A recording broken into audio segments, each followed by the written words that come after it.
Online ক্লাসে তোমাদের সবাইকে স্বাগত জানাচ্ছি।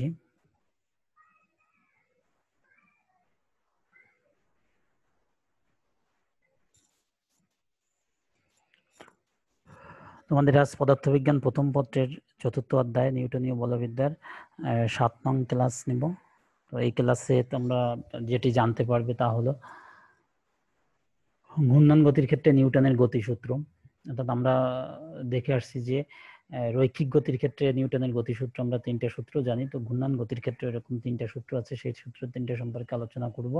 এবং কৌণিক ভরবেগের সংরক্ষণ সূত্র, রৈখিক ভরবেগের সংরক্ষণ সূত্র তোমরা জানো, পরে আসছি ইতিমধ্যে আমরা। এবার কৌণিক ভরবেগের সংরক্ষণ সূত্র আলোচনা করব এবং গাণিতিক সমস্যা সম্পর্কে আলোচনা করব। এই বিষয়গুলো নিয়ে আজকে আলোচনা করব। তোমরা ক্লাসগুলো ভালো করে করবে এবং বাড়ির কাজ যেগুলো দেওয়া আছে সেগুলো করবে। তো তোমাদের গত ক্লাসের বাড়ির কাজ দেওয়া ছিল, তোমরা করেছো সবাই আশা করি। তারপরে তোমাদের গত ক্লাসের বাড়ির কাজটা আবার আজকে আমরা একটু দেখি যে বাড়ির কাজটা কি ছিল। যে একটি সিলিন্ডারের ভর 60 কেজি এবং ব্যাসার্ধ 40 মিটার। সিলিন্ডারটির অক্ষের সাপেক্ষে এর জড়তার ভরামক 2 কেজি মিটার স্কয়ার। সিলিন্ডারটি 4 মিটার পার সেকেন্ড বেগে অনুভূমিকভাবে গড়াচ্ছিল। এক্ষেত্রে বের করতে হবে সিলিন্ডারটির ঘূর্ণন গতিশক্তি কত। এটা তোমাদের বাড়ির কাজ দেওয়া ছিল, তোমরা সবাই করেছো হয়তো। তারপরেও যাদের সমস্যা আছে তারা একটু দেখে নাও যে এখানে দেওয়া আছে সিলিন্ডারের ভর m সমান সমান 60 কেজি। এখানে দেওয়া আছে 60 কেজি ব্যাসার্ধ, সিলিন্ডারটির ব্যাসার্ধ r সমান সমান 40 মিটার। 40 মিটার এখানে একটু ভুল গেছে, 40.40 হয়তো একটু ভুল আছে। অক্ষের সাপেক্ষে জড়তার ভরামক I সমান সমান 2 কেজি মিটার স্কয়ার। সিলিন্ডারটির অনুভূমিক বেগ v সমান সমান 4 মিটার পার সেকেন্ড। এবং বের করতে হবে কি আমাদের ঘূর্ণন গতিশক্তি কত। আমরা ধরে নিলাম যে সিলিন্ডারটির কৌণিক বেগ ওমেগা রেডিয়ান পার সেকেন্ড। তাহলে আমরা জানি কি v সমান সমান ওমেগা r। দেখো আমরা জানি এটাকেই রৈখিক বেগ এবং কৌণিক বেগের ভিতরে সম্পর্ক। রৈখিক বেগ যদি v আর কৌণিক বেগ ওমেগা এবং ব্যাসার্ধ যদি r হয় তাহলে v সমান সমান ওমেগা r বা ওমেগা সমান সমান v বাই r। তাহলে এখানে আমরা ভির বেগের মানটা বসাবো। বেগ হচ্ছে v সমান সমান 4 আর r হচ্ছে 0.40। তার মানে এখানে আর ব্যাসার্ধ আমাদের এইখানের এই মানটা ভুল দেওয়া আছে, তোমরা এই মানটা ঠিক করে নিবে যে এটা 40 না, 40-এর জায়গায় 0.40। আর যারা তোমরা 40 দিয়ে করেছো তাদের করলেও হবে, যেটাই উত্তর আসুক কোনো অসুবিধা নাই।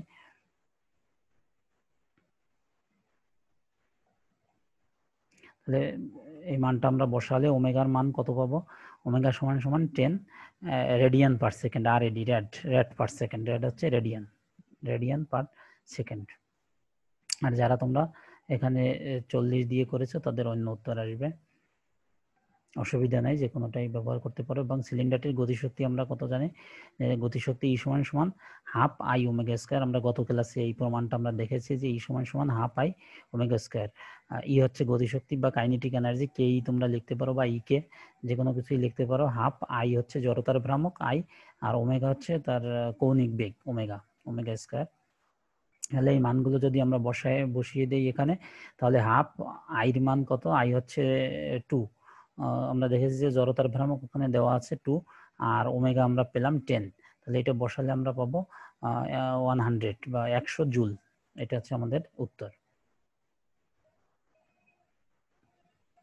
আমরা আজকে আসি যে আমাদের নিউটনের গতিসূত্র কৌণিক গতির ক্ষেত্রে, Newton's law of motion for rotational motion, অর্থাৎ কৌণিক গতির ক্ষেত্রে বা ঘূর্ণন গতির ক্ষেত্রে তার গতিসূত্র। প্রথম সূত্রটাকে কোনো বস্তুর উপরে বাহ্যিক টর্ক প্রয়োগ না করলে বস্তু যে অবস্থায় আছে সেই অবস্থা বজায় রাখবে। অর্থাৎ স্থির বস্তু স্থির ও ঘূর্ণনশীল বস্তু ঘূর্ণনশীল থাকবে। আমরা দেখো প্রথম সূত্রে কি পেয়েছিলাম, যে কোনো বস্তুর উপরে বাহ্যিক যদি বল প্রয়োগ না করি, বল প্রয়োগ না করলে বস্তু যে অবস্থায় আছে সেই অবস্থায় থাকবে। অর্থাৎ জড়তা সম্পর্কে ধারণা ছিল যে গতিশীল থাকলে গতিশীল থাকবে, আর যদি স্থির থাকে স্থির থাকবে। এখানেও দেখো সেই একই বলের জায়গায় আমি বলছিলাম যে বল এবং টর্ক এটা হচ্ছে একই জাতীয় রাশি। একটা হচ্ছে ঘূর্ণন গতির ক্ষেত্রে টর্ক আর রৈখিক গতির ক্ষেত্রে বল। তাহলে যদি টর্ক প্রয়োগ না করি বস্তু যদি স্থির থাকে তাহলে স্থির থাকবে, আর যদি কোনো ঘূর্ণনশীল বস্তু থাকে তাহলে সে ঘূর্ণনশীলই থাকবে। এটা হচ্ছে নিউটনের প্রথম সূত্র কৌণিক গতির ক্ষেত্রে। অর্থাৎ কোনো বস্তুর উপরে নিট টর্ক যদি শূন্য হয়, অর্থাৎ কোনো টর্ক যদি প্রযুক্ত না হয়, নিট টর্ক শূন্য মানে তার উপরে কোনো টর্ক প্রযুক্ত যদি না হয় তাহলে বস্তুর কৌণিক ত্বরণও শূন্য হবে। অর্থাৎ কৌণিক ত্বরণ যদি শূন্য হয় তাহলে বস্তুটি যে অবস্থায় আছে সেই অবস্থায় চলতে থাকবে, ত্বরণ শূন্য যেহেতু। গতিশীল থাকলে গতিশীল থাকবে, অর্থাৎ ঘূর্ণনশীল থাকলে ঘূর্ণনশীল, আর যদি স্থির থাকে তাহলে স্থির থাকবে। অর্থাৎ এই জিনিসটা কি আমরা কি লিখতে পারি দেখো, সামেশন অফ টাউ। টাউ হচ্ছে কি টর্ক, টর্ককে আমরা কি দ্বারা প্রকাশ করি, টাউ দ্বারা প্রকাশ করি। এটা গ্রিক অক্ষর টাউ, আর এইটা হচ্ছে সামেশন চিহ্ন। তাহলে সামেশন অফ টাউ সমান সমান হচ্ছে 0 যদি হয়, নিট টর্ক যদি শূন্য হয়, সামেশন অফ টাউ সমান সমান যদি 0 হয় তাহলে কৌণিক ত্বরণ শূন্য হবে। কৌণিক ত্বরণকে কি দ্বারা প্রকাশ করি আমরা, আলফা। রৈখিক ত্বরণকে এ দ্বারা প্রকাশ করি এবং কৌণিক ত্বরণকে আলফা দ্বারা প্রকাশ করি। তাহলে আলফা সমান সমান কত হবে, 0 হবে। তাহলে এটা আমাদের প্রথম সূত্র। এবার আসি আমরা দ্বিতীয় সূত্রটা কি হবে দেখো। নিউটনের যে দ্বিতীয় সূত্র ছিল তোমরা জানো রৈখিক গতির ক্ষেত্রে, এটাও সেই একই রকম। কোনো বস্তুর কৌণিক ভরবেগের পরিবর্তনের হার তার উপর প্রযুক্ত টর্কের সমানুপাতিক, এবং টর্ক যেদিকে ক্রিয়া করে বস্তুর ভরবেগের পরিবর্তনও সেদিকে ঘটে। এখানে আমরা আমাদের কৌণিক ভরবেগের পরিবর্তনের হার, ওইখানে ছিল শুধু ভরবেগ বা রৈখিক ভরবেগের পরিবর্তনের হার প্রযুক্ত বলের সমানুপাতিক, এখানে হচ্ছে টর্কের সমানুপাতিক। এবং তোমরা দ্বিতীয় সূত্রে জানো যে বল যেদিকে ক্রিয়া করে বস্তুর ভরবেগের পরিবর্তন সেদিকে ঘটে, শুধু বলের জায়গায় এখানে কি হচ্ছে টর্ক শব্দটা প্রতিস্থাপিত হয়েছে, আর সবই একই। অর্থাৎ কোনো বস্তুর কৌণিক ভরবেগের যদি পরিবর্তন হয় তাহলে তার উপর প্রযুক্ত টর্কের সমানুপাতিক হবে। কৌণিক ভরবেগের পরিবর্তন, কৌণিক ভরবেগকে কি দ্বারা প্রকাশ করি আমরা, এল দ্বারা প্রকাশ করি। সেই কৌণিক ভরবেগের পরিবর্তনের প্রযুক্ত টর্কের সমানুপাতিক, আর কৌণিক টর্ক যেদিকে ক্রিয়া করবে কৌণিক ভরবেগের পরিবর্তনও সেদিকে ঘটবে। কোনো বস্তুর কৌণিক ভরবেগের পরিবর্তনের হারকে আমরা কি দ্বারা প্রকাশ করি, অর্থাৎ সময়ের সাপেক্ষে কৌণিক ভরবেগের পরিবর্তন ডিএল বাই ডিটি। ডিটি হচ্ছে সময়, ক্ষুদ্র সময়, আর ডিএল হচ্ছে ক্ষুদ্র কৌণিক ভরবেগ। তাহলে ডিটি সময় কৌণিক ভরবেগের পরিবর্তন যদি ডিএল হয় তাহলে কৌণিক ভরবেগের পরিবর্তনের হারকে আমরা কি লিখতে পারি, ডিএল বাই ডিটি, অর্থাৎ কৌণিক ভরবেগের পরিবর্তনের হার ও তার উপরে প্রযুক্ত টর্ক টাউ। অর্থাৎ কোনো কণার উপরে কোনো বস্তুর উপরে যদি আমরা টাউ টর্ক প্রয়োগ করি তাহলে তার যদি কৌণিক ভরবেগের পরিবর্তন হয় যদি ডিএল বাই ডিটি, ডিটি সময় ডিএল পরিমাণে যদি তার পরিবর্তন হয় তাহলে কি লেখা যায়, ডিএল বাই ডিটি সমানুপাতিক টাউ। দেখো আমরা নিউটনের গতির দ্বিতীয় সূত্র যেটা পড়েছিলাম রৈখিকের ক্ষেত্রে সেটাও আমরা দেখেছিলাম যে dp by dt, dp by dt অর্থাৎ রৈখিক ভরবেগের পরিবর্তন, ভরবেগকে আমরা পি দ্বারা প্রকাশ করি পি, তাই ডিপি বাই ডিটি সমানুপাতিক এফ ছিল, এফ বল। এখানে বলের সমতুল্য হচ্ছে টর্ক, তাই ডিএল বাই ডিটি সমানুপাতিক টি ব্যবহার করা হয়েছে।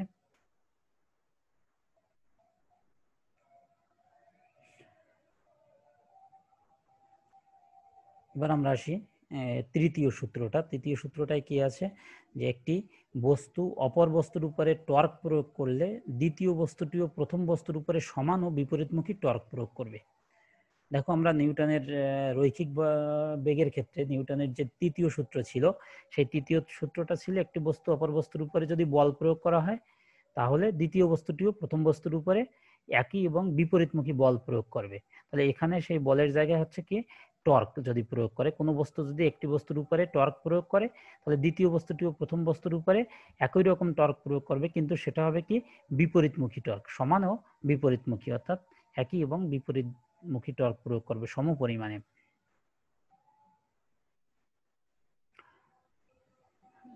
ধরে নিলাম যে একটি বস্তু অপর বস্তুর উপরে টাউ ওয়ান টর্ক প্রয়োগ করেছে, আমরা জানি টর্ককে কি দ্বারা প্রকাশ করে টাউ। তাহলে একটা বস্তু ধরে নিলাম সে বস্তুতে টর্ক প্রয়োগ করলে টাউ ওয়ান, তাহলে দ্বিতীয় বস্তুটিও প্রথম বস্তুর উপরে কি করবে আর একটা টর্ক প্রয়োগ করবে, টাউ টু টর্ক প্রয়োগ করবে। তাহলে এই সূত্র অনুসারে কি লেখা যায়, টাউ ওয়ান সমান সমান মাইনাস টাউ টু, অর্থাৎ বস্তুটার প্রথম বস্তুটা যে টর্ক প্রয়োগ করবে এবং দ্বিতীয় বস্তুটা একই পরিমাণে টর্ক প্রয়োগ করবে, কিন্তু সে টর্কের মান হবে বিপরীতমুখী। ঋণাত্মক চিহ্ন দ্বারা আমরা বিপরীতমুখী টর্ক বুঝি। তাহলে এটা দেখো পুরো সেই নিউটনের তৃতীয় সূত্রের সাথে এই সূত্র পুরোপুরি মিল আছে।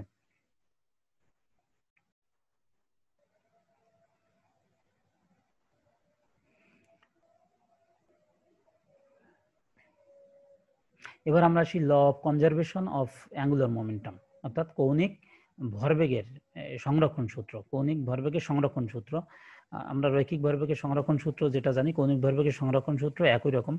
কোনো বস্তুর উপরে বাহ্যিক নিট টর্ক শূন্য হলে, কোনো ব্যবস্থার উপরে যদি টর্ক প্রয়োগ না হয়, নিট টর্ক যদি শূন্য হয়, তাহলে ব্যবস্থাটির মোট কৌণিক ভরবেগ সংরক্ষিত থাকে। আর ওটাই ছিল বাহ্যিক কোনো যদি বল প্রযুক্ত না হয়, তাহলে তার রৈখিক ভরবেগ সংরক্ষিত থাকে, অর্থাৎ সংঘর্ষের পূর্বে বা পরে তার ভরবেগ সংরক্ষিত থাকে। এখানেও সেই একই কথা বলা আছে, যদি নিট টর্ক শূন্য হয়, তাহলে নিট টর্ক শূন্য হলে ব্যবস্থাটির মোট কৌণিক ভরবেগ সংরক্ষিত থাকবে।